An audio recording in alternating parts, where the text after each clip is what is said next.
Good morning विद्यार्थी मित्रों।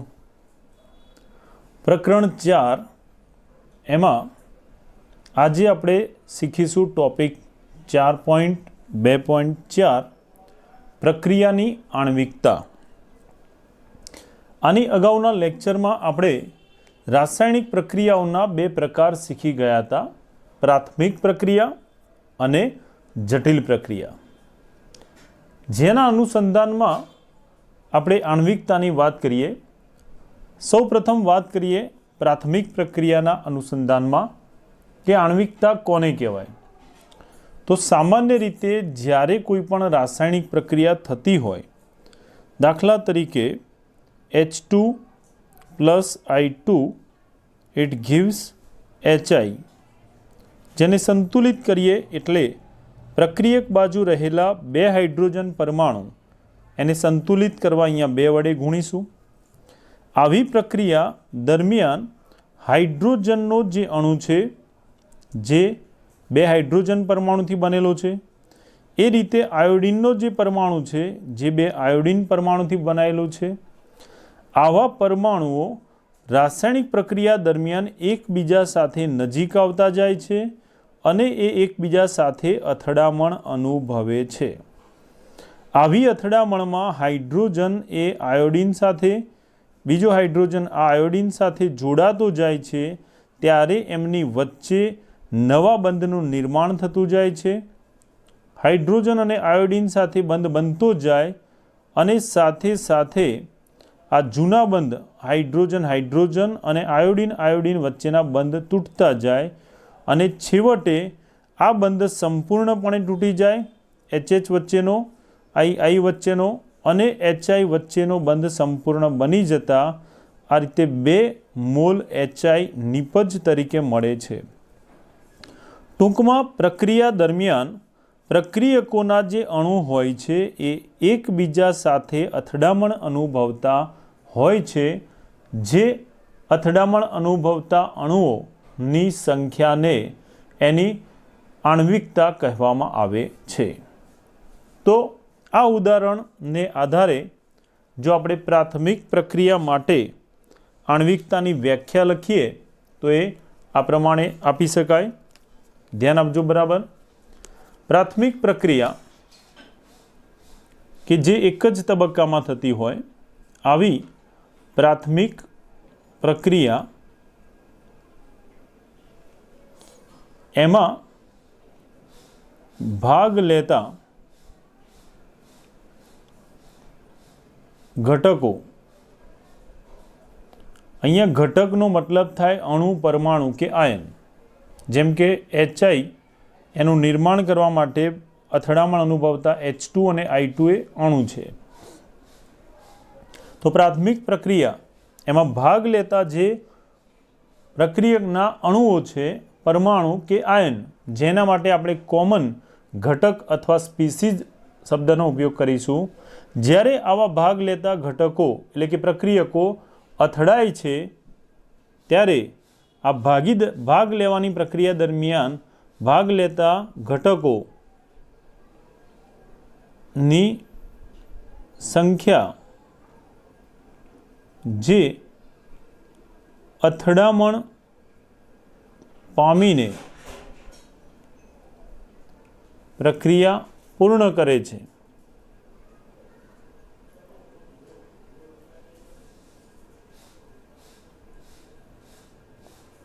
તે ભાગ લેતા ઘટકોની સંખ્યાને તેની અથવા પ્રક્રિયાને, ભાગ લેતા અણુઓની સંખ્યાને તે પ્રક્રિયાની આણ્વિકતા કહે છે।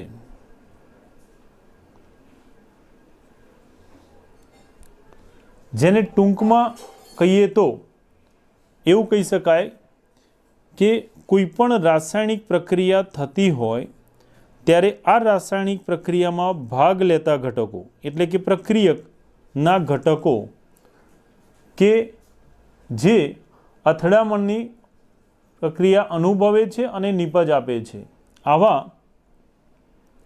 રાસાયણિક પ્રક્રિયામાં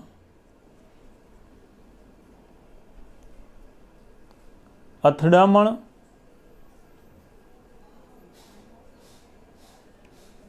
પામતા અણુઓની સંખ્યા અથવા ઘટકોની સંખ્યા ને તે પ્રક્રિયાની આણ્વિકતા કહે છે.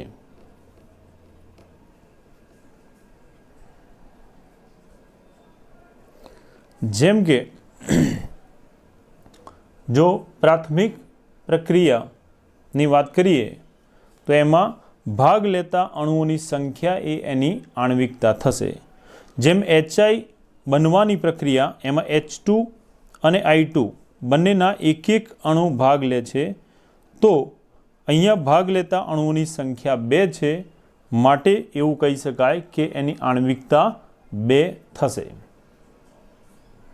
હવે પ્રક્રિયાની જે આણ્વિકતા છે એનો ઉપયોગ શું એની વાત કરીએ તો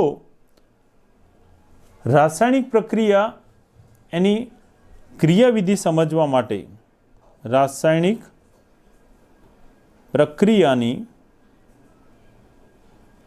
ક્રિયાવિધિ સમજવા માટે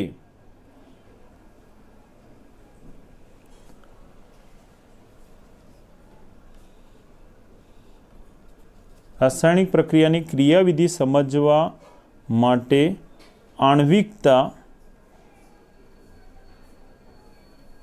મદદરૂપ થાય છે. એટલે કે આણ્વિકતાની મદદથી કોઈપણ રાસાયણિક પ્રક્રિયાની ક્રિયાવિધિને સરળતાથી સમજી શકાય છે. હવે આપણે વાત કરીએ આણ્વિકતાના પ્રકારોની. તો રાસાયણિક પ્રક્રિયામાં ભાગ લેતા ઘટકોમાં કેટલા અણુઓ અથડામણ અનુભવે છે એના આધારે આણ્વિકતાને જુદા જુદા પ્રકારમાં વર્ગીકૃત કરી શકાય.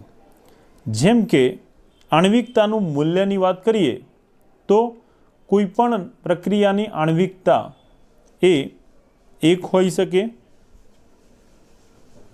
આણ્વિકતાનું મૂલ્ય ધન પૂર્ણાંક એટલે કે 1, 2, 3 વગેરે હોઈ શકે. જો કોઈ રાસાયણિક પ્રક્રિયાની આણ્વિકતાનું મૂલ્ય 1 હોય તો એવી પ્રક્રિયા એને એક આણ્વીય પ્રક્રિયા કહે છે.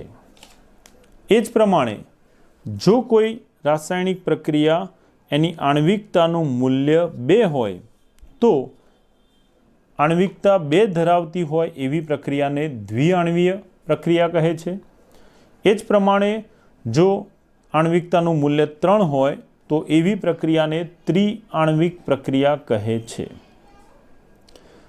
આણ્વિકતા એના આ જે પ્રકાર છે એને આપણે ઉદાહરણથી સમજીએ. જેમ કે પ્રાથમિક પ્રક્રિયા માટે આપણે વાત કરીએ કે જો કોઈ પ્રક્રિયામાં એક જ અણુ ભાગ લેતો હોય, દાખલા તરીકે એક પ્રક્રિયા જોઈએ આપણે NH4NO2 જેને કહેવાય એમોનિયમ નાઇટ્રાઇટ. આ એમોનિયમ આયન છે NH4+ અને NO2- એ નાઇટ્રાઇટ આયન કહેવાય. આમ આ સંયોજનનું નામ થશે એમોનિયમ નાઇટ્રાઇટ. એમોનિયમ નાઇટ્રાઇટ એનું જ્યારે વિઘટન થાય છે ત્યારે પ્રક્રિયા એને અંતે આ બંને નાઇટ્રોજન પરમાણુ નાઇટ્રોજન અણુ તરીકે છૂટા પડે છે અને એમાં રહેલા હાઇડ્રોજનના અને ઓક્સિજનના પરમાણુ એકબીજા સાથે જોડાઈને પાણીના અણુ તરીકે દૂર થાય છે, H2O અણુ તરીકે છૂટા પડે છે. પ્રક્રિયકમાં હાઇડ્રોજન 4 હતા, એને સંતુલિત કરવા અહીંયા આપણે 2 વડે ગુણીશું તો હાઇડ્રોજન 4 અને ઓક્સિજન 2 પ્રક્રિયક પ્રમાણે એની સંખ્યા થશે. તમે જોઈ શકો ઉદાહરણ 1માં કે આ પ્રક્રિયા દરમિયાન પ્રક્રિયામાં એક જ અણુ એનું વિઘટન પામે છે. આમ પ્રક્રિયામાં એક જ અણુ પ્રક્રિયક તરીકે ભાગ લેતો હોવાથી આ જે પ્રક્રિયા છે કે જેમાં એક જ અણુ ભાગ લેતો હોવાથી આવી પ્રક્રિયાને એક આણ્વીય પ્રક્રિયા કહે છે અથવા એની આણ્વિકતા એક છે એમ કહેવાય. એક આણ્વીય પ્રક્રિયા એને કહેવાય કે જેની આણ્વિકતા એક હોય. તમે જોઈ શકો આનો તત્વયોગમિતીય ગુણાંકનું મૂલ્ય નથી આપેલું એટલે એક થશે. આમ એની આણ્વિકતાનું મૂલ્ય એક હોવાથી એને એક આણ્વીય પ્રક્રિયા કહેવામાં આવે છે. આ જ પ્રમાણે જો કોઈ પ્રક્રિયામાં બે અણુ ભાગ લેતા હોય તો એવી પ્રક્રિયા જેમાં બે અણુ વચ્ચે અથડામણ થતી હોય અને પ્રક્રિયા નિપજ આપતી હોય તો એવી પ્રક્રિયા એને દ્વિઆણ્વિક પ્રક્રિયા કહે છે. દાખલા તરીકે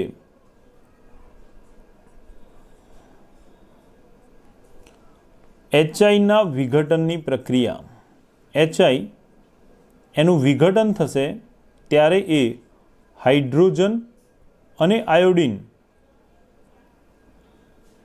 તત્વના અણુ સ્વરૂપે વાયુ સ્વરૂપે મુક્ત થાય છે. જેને સંતુલિત કરીએ તો હાઇડ્રોજન એનું અણુ H2 સ્વરૂપે દૂર થાય. એના પરમાણુ એને 2 હોવાથી પ્રક્રિયક બાજુ સંતુલિત કરવા 2 વડે ગુણીએ તો આયોડિન પણ આ રીતે 2 સંતુલિત થશે. આ સંતુલિત પ્રક્રિયામાં આપણે જોઈ શકીએ કે HI જે પ્રક્રિયક છે એના કુલ 2 અણુ ભાગ લે છે.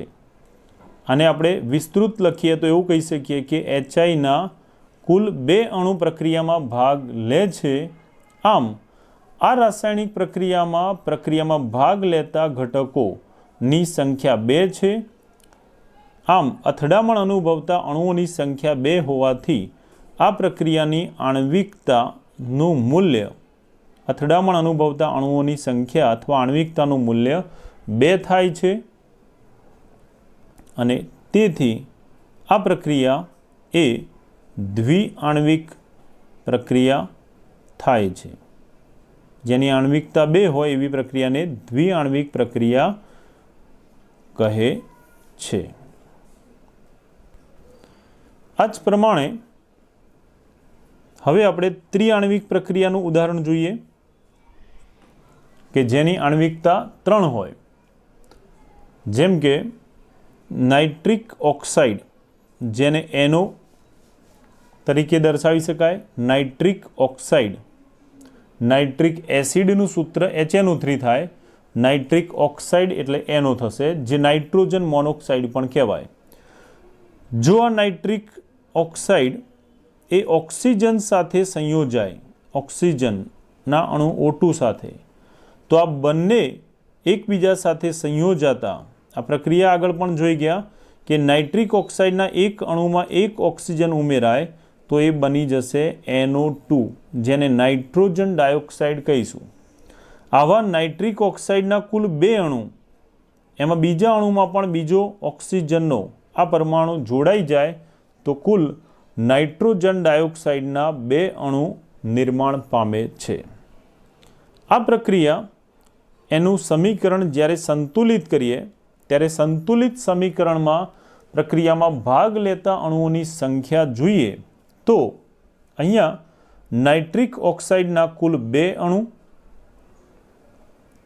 અને ઓક્સિજન એની આગળ નથી આપ્યો એટલે આ કુલ 1 અણુ. નાઇટ્રિક ઓક્સાઇડના 2 અને ઓક્સિજનનો 1 એમ કુલ આ પ્રક્રિયામાં ભાગ લેતા અથવા અથડામણ અનુભવતા અણુઓની સંખ્યા 3 થશે. એટલે આ પ્રક્રિયા એની આણ્વિકતા એનું મૂલ્ય 3 થશે. પ્રક્રિયાની આણ્વિકતાનું મૂલ્ય 3 થશે અને આણ્વિકતા જો 3 થાય તો એવી પ્રક્રિયા એ ત્રિઆણ્વિક પ્રક્રિયા થશે અથવા આપણે એને ત્રિઆણ્વિક પ્રક્રિયા કહીશું. એક નોંધ યાદ રાખવાની કે આણ્વિકતાનું મૂલ્ય 3 કરતાં વધુ જોવા મળતું નથી. યાદ રાખવાનું, આણ્વિકતા 3 કરતાં વધુ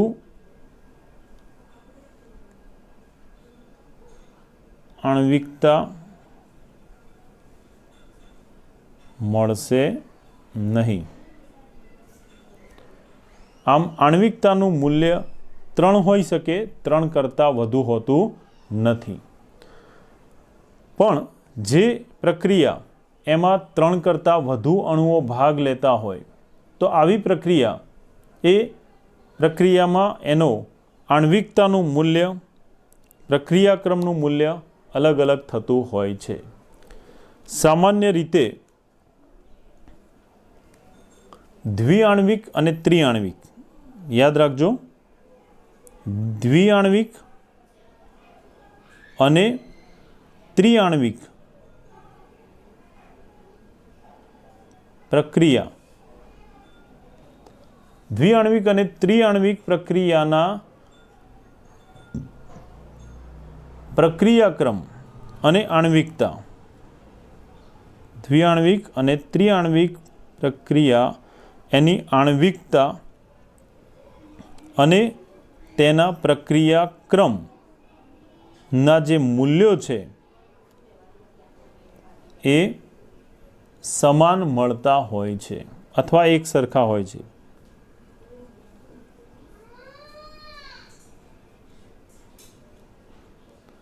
એનો અર્થ એવો થાય કે દ્વિઆણ્વિક અને ત્રિઆણ્વિક પ્રક્રિયા એનો પ્રક્રિયાક્રમ પણ 2 થાય છે અને એનો આણ્વિકતાનું મૂલ્ય પણ 2 થાય છે.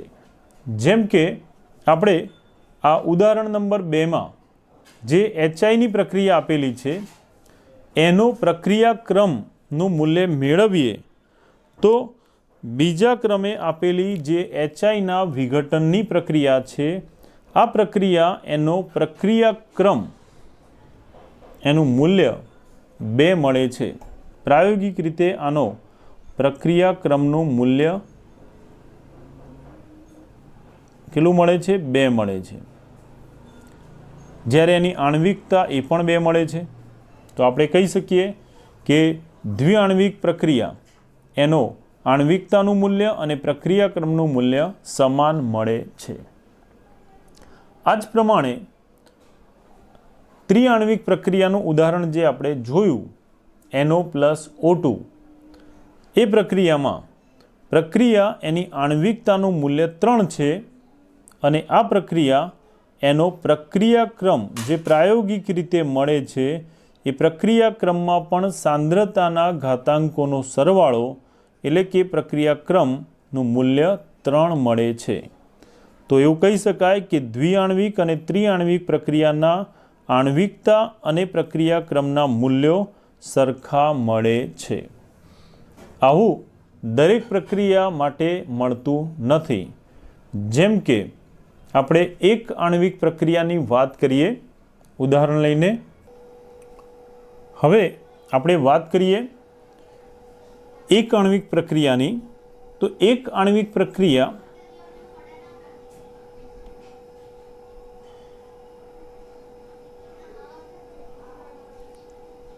એના માટે જ્યારે સાંદ્રતાનું મૂલ્ય વધારે હોય અથવા દબાણનું મૂલ્ય વધારે હોય, એટલે બીજા શબ્દોમાં કહીએ તો ઊંચા દબાણે કે ઊંચી સાંદ્રતાએ જ્યારે સાંદ્રતા અથવા દબાણનું મૂલ્ય વધારે હશે ત્યારે એક આણ્વિક પ્રક્રિયા માટે આવા ઊંચા દબાણે અને ઊંચી સાંદ્રતાએ એનો પ્રક્રિયાક્રમ 1 થાય છે. પ્રક્રિયાક્રમનું મૂલ્ય 1 થાય છે.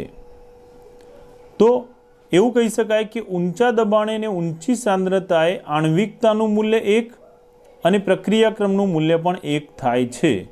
આમ આણ્વિકતા અને પ્રક્રિયાક્રમ સમાન થાય છે જ્યારે દબાણ ઊંચું હોય, સાંદ્રતા વધુ હોય ત્યારે. પરંતુ જ્યારે આ જ પ્રક્રિયા માટે એક આણ્વિક પ્રક્રિયા માટે નીચા દબાણે અથવા નીચી સાંદ્રતાએ નીચા દબાણે કે નીચી સાંદ્રતા રાખીને જો પ્રક્રિયા કરવામાં આવે તો નીચા દબાણે કે નીચી સાંદ્રતાએ પ્રક્રિયાનો જે પ્રક્રિયા વેગ મળે છે એનો સાંદ્રતાનો ઘાતાંક એટલે કે પ્રક્રિયા ક્રમનું મૂલ્ય 1 ન મળતા 2 મળે છે. એટલે એવું કહી શકાય કે ઊંચા દબાણે અને ઊંચી સાંદ્રતાએ એક આણ્વિક પ્રક્રિયા એની આણ્વિકતા અને પ્રક્રિયાક્રમ સમાન થાય છે, પરંતુ નીચા દબાણે અને નીચી સાંદ્રતાએ આણ્વિકતાનું મૂલ્ય એક જ છે, પણ પ્રક્રિયાક્રમ બદલાઈ જાય છે અને 2 મળે છે. આમ આણ્વિકતા અને પ્રક્રિયાક્રમ સમાન ક્યારે થાય? ઊંચા દબાણે ઊંચી સાંદ્રતાએ. નીચા દબાણ નીચી સાંદ્રતાએ આણ્વિકતા અને પ્રક્રિયાક્રમ જુદા જુદા મળે છે. હવે અહીંયા આપેલી એક પ્રક્રિયાને આપણે જોઈએ તો આ એક જટિલ પ્રક્રિયા છે. મિત્રો, તમે અહીંયા જોઈ શકો કે આપેલી પ્રક્રિયામાં ભાગ લેતા અણુઓની સંખ્યા કેટલી છે. તો આ પોટેશિયમ ક્લોરેટ KClO3 એનો એક અણુ, ફેરસ સલ્ફેટ FeSO4ના 6 અને સલ્ફ્યુરિક એસિડ H2SO4ના 3 એમ અહીંયા પ્રક્રિયામાં ભાગ લેતા અથવા અથડામણ પામતા અણુઓ એ 1 અને 6, 7 અને 3, 10. આમ 10 પ્રક્રિયકો ભાગ લેતા હોવાથી આ પ્રક્રિયા માટે આણ્વિકતાનું મૂલ્ય કેટલું થશે? 10 થઈ. વાસ્તવમાં આવી પ્રક્રિયા એ જટિલ પ્રક્રિયા કહેવાય, જે એક કરતાં વધુ તબક્કામાં થતી હોય છે. અગાઉ આપણે સમજાવ્યું એ પ્રમાણે આણ્વિકતાનું મૂલ્ય એ 3 કરતાં વધુ હોઈ શકે નહીં. તો આણ્વિકતાનું મૂલ્ય 10 કેવી રીતે શક્ય બને? તો વાસ્તવમાં અહીંયા કુલ પ્રક્રિયામાં રહેલા ભાગ લેતા અણુઓને આધારે આપણે આણ્વિકતાનું મૂલ્ય 10 થાય છે એવું કહીએ છીએ. પરંતુ જ્યારે આ પ્રક્રિયાનો પ્રક્રિયાક્રમ મેળવવામાં આવે તો આ પ્રક્રિયા એના માટે પ્રાયોગિક મૂલ્યોને આધારે મળતો પ્રક્રિયાક્રમનું જે મૂલ્ય છે એ મૂલ્ય મળે છે 2. પ્રક્રિયાક્રમનું મૂલ્ય 2 મળે છે, જે દર્શાવે છે કે આ પ્રક્રિયા દ્વિતીય ક્રમની છે. એનો અર્થ એવો થાય કે 10 આણ્વિકતા ધરાવતી આ પ્રક્રિયા એ માત્ર 2 જ ઘટકોની સાંદ્રતા પર આધાર રાખતો હોવો જોઈએ, વધુમાં વધુ. તો અહીંયા તો જુદા જુદા 3 ઘટકો છે. એનો અર્થ એવો થાય કે આ પ્રક્રિયા એ આણ્વિકતા અને લાગુ પાડી શકાશે નહીં. અણુઓની સંખ્યાને આધારે આપણે લખી શકીએ કે આણ્વિકતા 10, પણ વાસ્તવમાં આ પ્રક્રિયા એક કરતાં વધુ તબક્કામાં થતી હોય, જે પ્રક્રિયા એને આપણે જટિલ પ્રક્રિયા કહીશું. આવી પ્રક્રિયાઓ માટે આણ્વિકતા એનું કોઈ મહત્ત્વ રહેતું નથી. એટલે કે આવી જટિલ પ્રક્રિયાઓ માટે આણ્વિકતા લાગુ પાડી શકાતી નથી.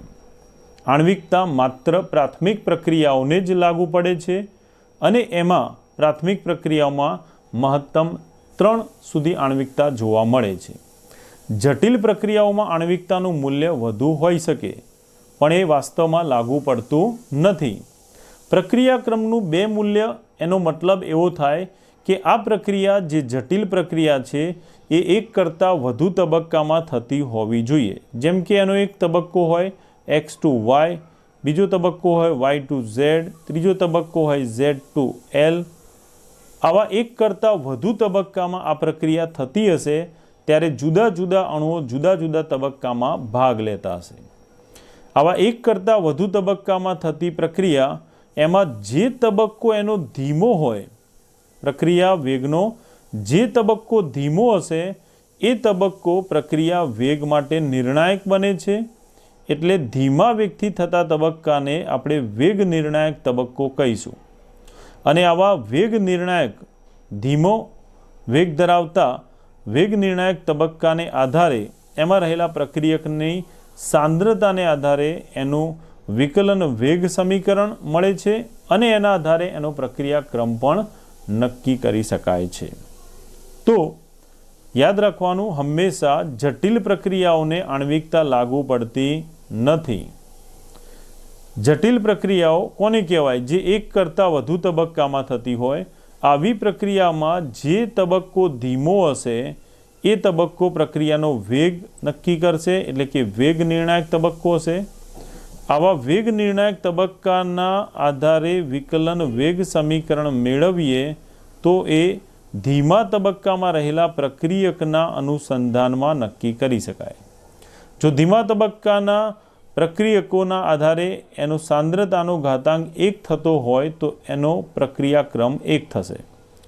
જો ધીમા તબક્કાને આધારે સાંદ્રતાનો ઘાતાંક 2 થતો હોય તો એનો પ્રક્રિયાક્રમ 2 થશે.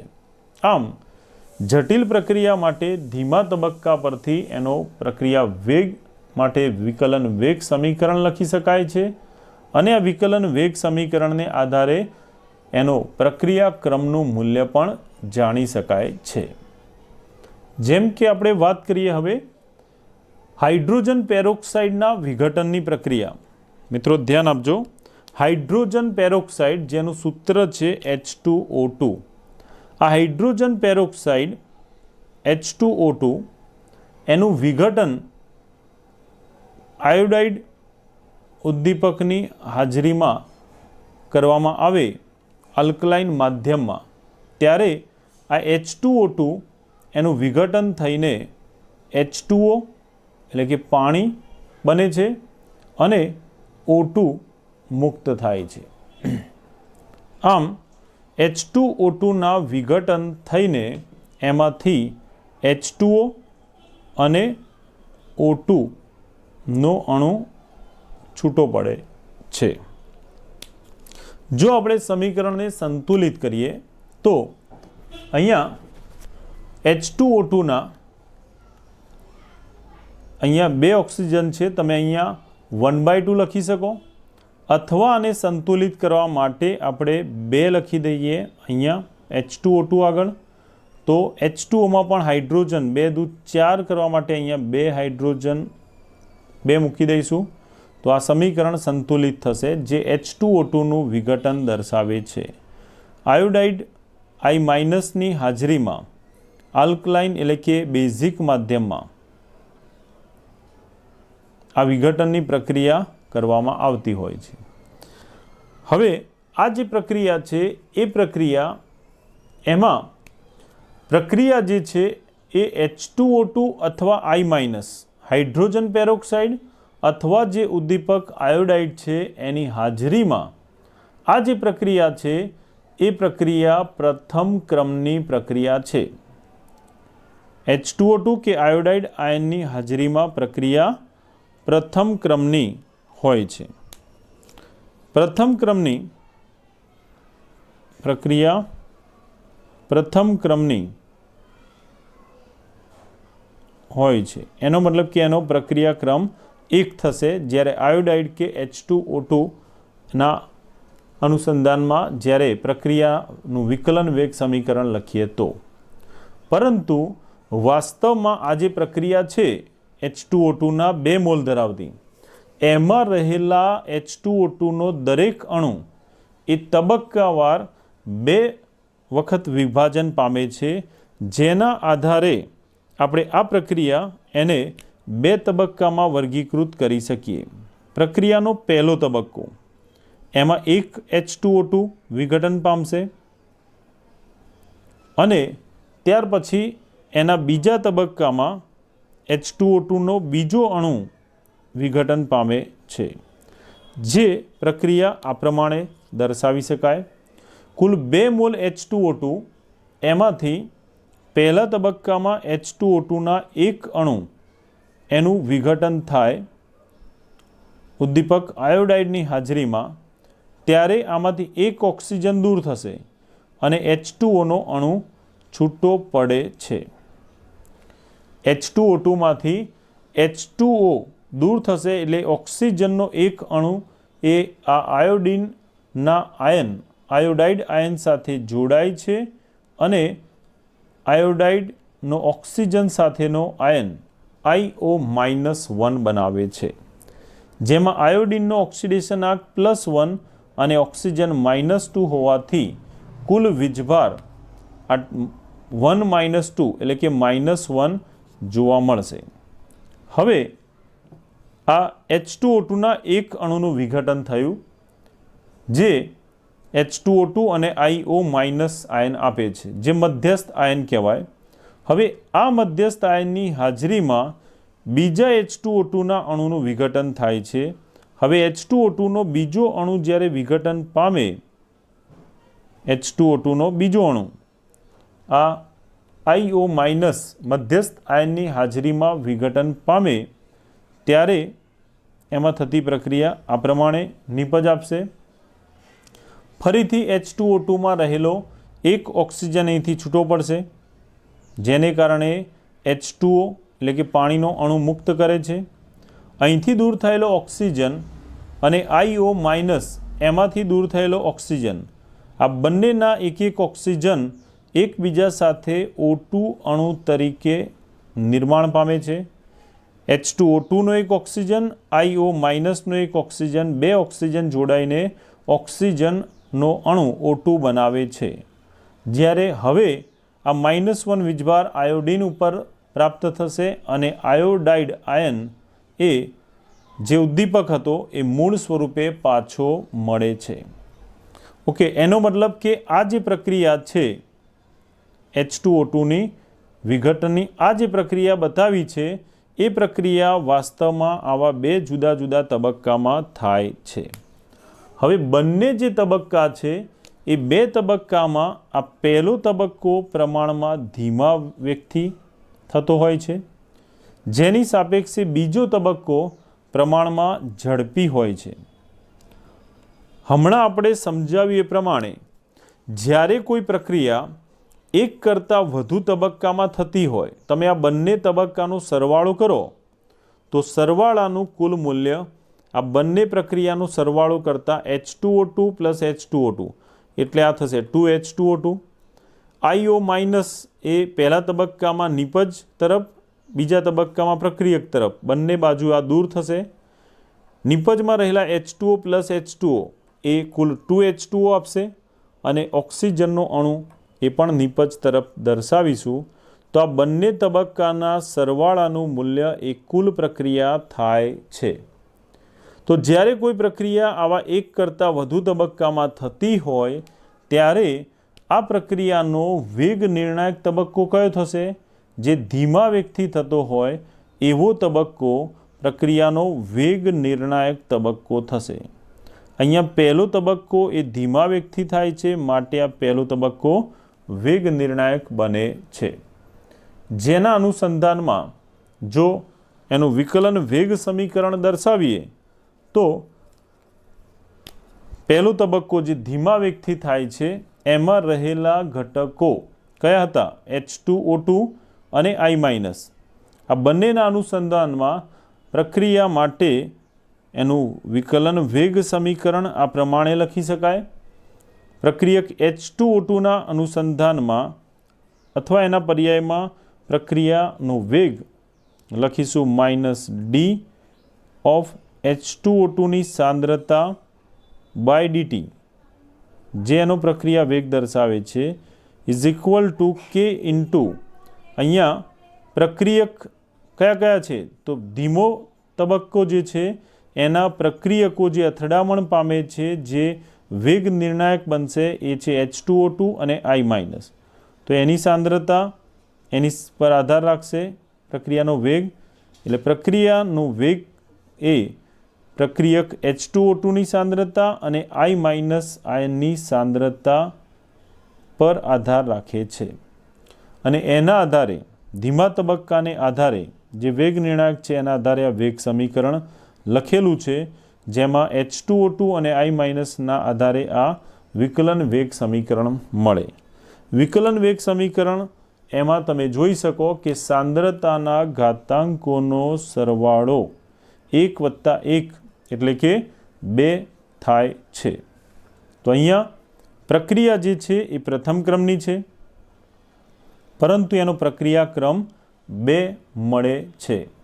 આમ અહીંયા આપણે જોઈ શકીએ કે જે પ્રક્રિયા એક કરતાં વધુ તબક્કામાં થતી હોય એવી પ્રક્રિયા એમાં જે તબક્કો ધીમા વેગથી થતો હશે એ વેગ નિર્ણાયક બનશે। વિકલન વેગ સમીકરણ આ ધીમા વેગથી થતા તબક્કાને આધારે લખી શકાય અને એના ઉપરથી પ્રક્રિયા ક્રમનું મૂલ્ય પણ મેળવી શકાય છે।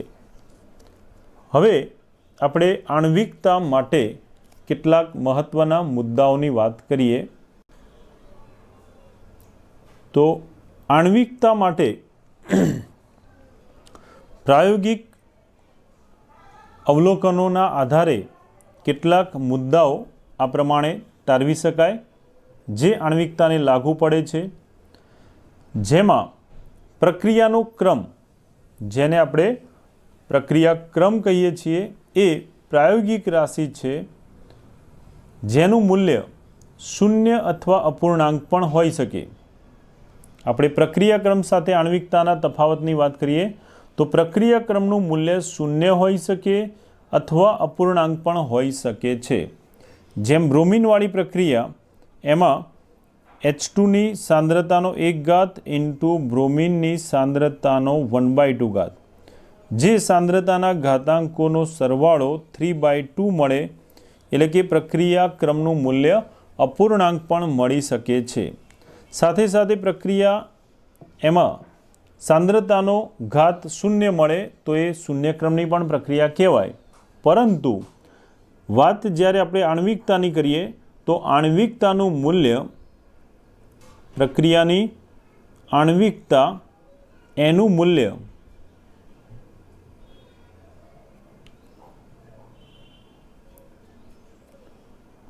શૂન્ય, પ્રક્રિયા ક્રમની જેમ 0 કે અપૂર્ણાંક હોઈ શકે નહીં। આણ્વિકતાનો અર્થ શું હતો કે પ્રક્રિયામાં ભાગ લેતા અણુઓની સંખ્યા, જો એક અણુ ભાગ લે તો એક આણ્વિક પ્રક્રિયા, પણ એવું થાય કે કોઈ અણુ ભાગ જ ના લે, 0 અણુ, અને પ્રક્રિયા નિપજ આપે, તો એવું તો શક્ય જ નથી। એટલે પ્રક્રિયામાં અથડામણ પામતા અણુઓની સંખ્યા 0 હોય એનો મતલબ કે પ્રક્રિયામાં કોઈ અણુ ભાગ લેતા જ નથી, તો એવી પ્રક્રિયા ક્યારેય શક્ય બને નહીં, ક્યારેય એમાં કોઈ નિપજ ના બને જેમાં પ્રક્રિયાના અણુઓ ભાગ ના લેતા હોય। આમ પ્રક્રિયાની આણ્વિકતાનું મૂલ્ય ક્યારેય 0 ના હોય અથવા ક્યારેય પ્રક્રિયામાં અડધો અણુ ભાગ લે અને અડધો ના લે, એવું બને નહીં। એટલે કે આણ્વિકતાનું મૂલ્ય પ્રક્રિયા ક્રમની જેમ 0 કે અપૂર્ણાંક હોઈ શકે નહીં। આણ્વિકતાનું મૂલ્ય હંમેશા પૂર્ણાંક જ હોય, 1, 2, 3 વગેરે, ધન પૂર્ણાંક। તો આ વાત થઈ પહેલા મહત્વના મુદ્દાની। બીજું, પ્રક્રિયાનો જે ક્રમ છે, પ્રક્રિયા ક્રમ, એ બંને પ્રકારની પ્રક્રિયાને લાગુ પાડી શકાય। પ્રક્રિયા ક્રમ પ્રાથમિક અને જટિલ એમ બંને પ્રક્રિયાઓને લાગુ પાડી શકાય છે। જ્યારે પ્રક્રિયાની આણ્વિકતા જે છે એ આણ્વિકતા માત્ર પ્રાથમિક પ્રક્રિયાને જ લાગુ પાડી શકાય છે। કેવી પ્રક્રિયા? પ્રાથમિક પ્રક્રિયા, એને જ માટે આણ્વિકતા લાગુ પાડી શકાય છે। એટલે આણ્વિકતા એ માત્ર પ્રાથમિક પ્રક્રિયાને જ લાગુ પાડી શકાય છે। જટિલ પ્રક્રિયા, જે એક કરતાં વધુ તબક્કામાં થતી હોય એવી પ્રક્રિયા માટે આણ્વિકતાનું કોઈ અર્થ રહેતો નથી અથવા આણ્વિકતા ત્યાં મહત્વ ધરાવતું નથી। ત્રીજી વાત કરીએ, જટિલ પ્રક્રિયાઓ, એના માટે આણ્વિકતાનું મૂલ્ય જો નક્કી કરવું હોય તો ધીમા તબક્કાની જે આણ્વિકતા છે એ સંપૂર્ણ પ્રક્રિયા ક્રમને બરાબર થાય છે। જટિલ પ્રક્રિયાઓ માટે આણ્વિકતાનું કોઈ અર્થ રહેતું નથી, પરંતુ જટિલ પ્રક્રિયા માટે, જટિલ પ્રક્રિયા કોને કહેવાય? જે એક કરતાં વધુ તબક્કામાં થતી હોય.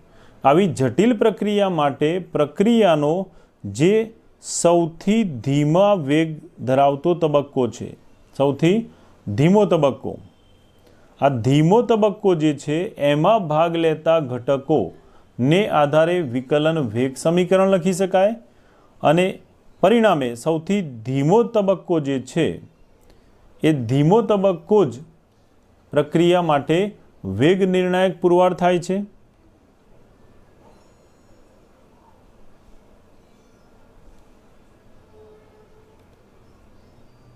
એટલે કે પ્રક્રિયાનો વેગ, એનો નિર્ણય આ ધીમા તબક્કા ઉપરથી જ નક્કી થાય અથવા ધીમા તબક્કામાં ભાગ લેતા ઘટકો ઉપરથી જ પ્રક્રિયાનો વેગ, વિકલન વેગ મેળવી શકાય છે. આમ સૌથી ધીમો તબક્કો જ પ્રક્રિયા માટે વેગ નિર્ણાયક થાય છે અને આ ધીમા તબક્કા ઉપરથી જો વિકલન વેગ સમીકરણ લખી શકીએ તો એનો પ્રક્રિયાક્રમ મેળવી શકાય.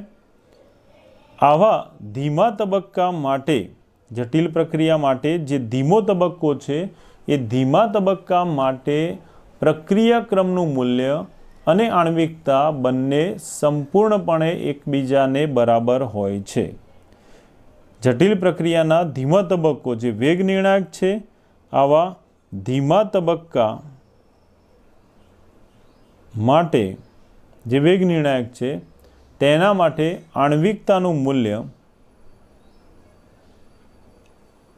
અને તેના પ્રક્રિયાક્રમનું મૂલ્ય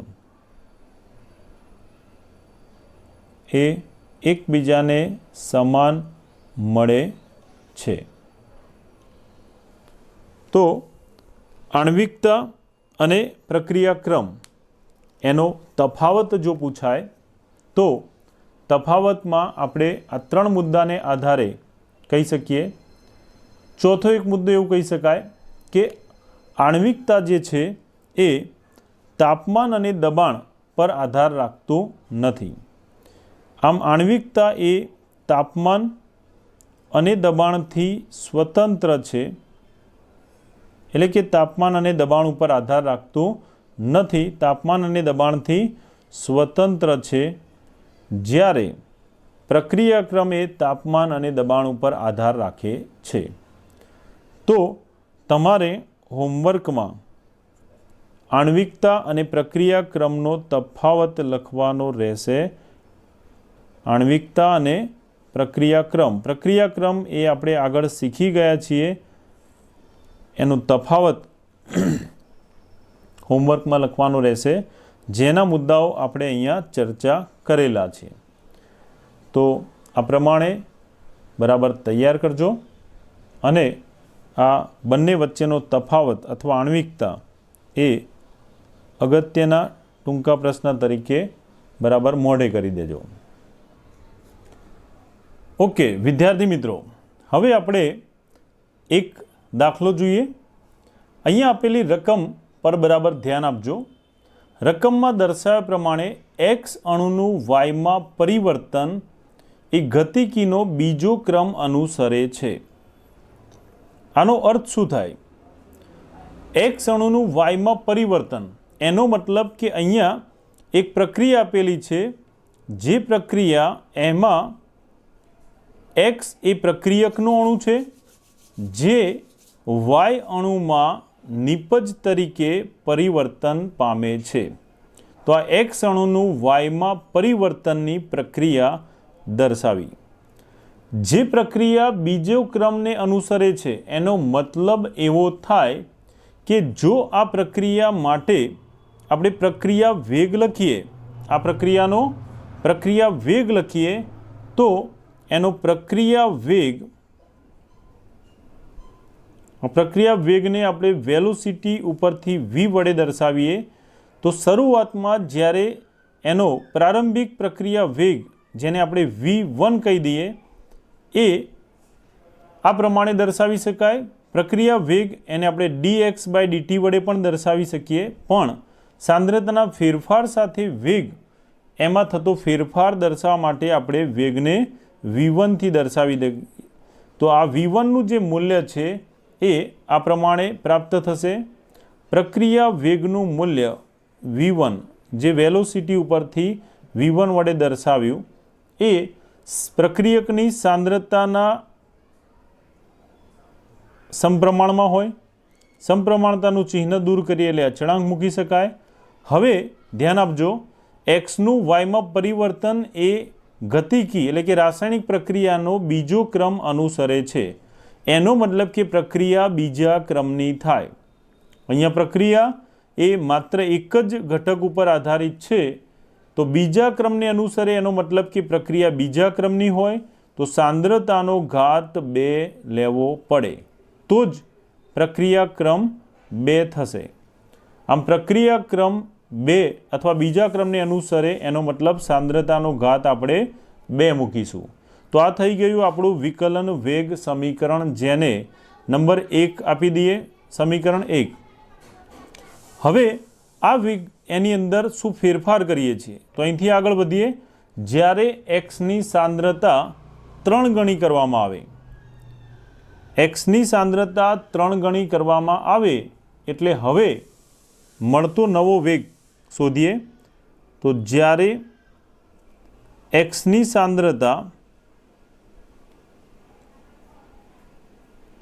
3 ગણી કરવામાં આવે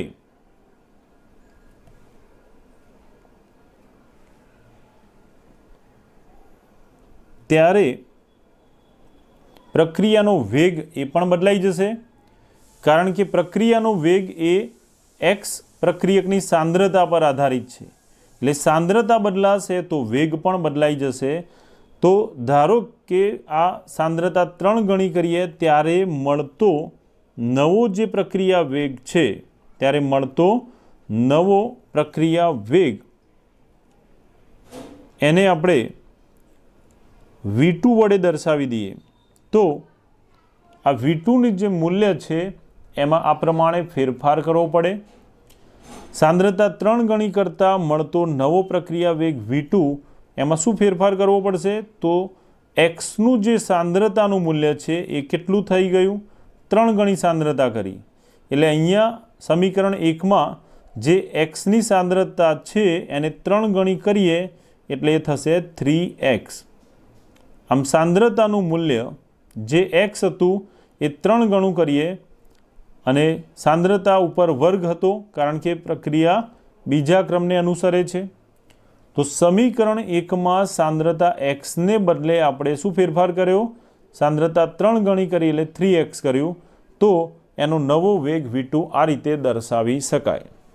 હવે આનું સાદુરૂપ આપીએ તો વેગ v2 બરાબર k ઇન્ટુ 3નો વર્ગ એટલે આ થશે 9 અને એક્સનો વર્ગ એ એમનો એમ રાખીએ.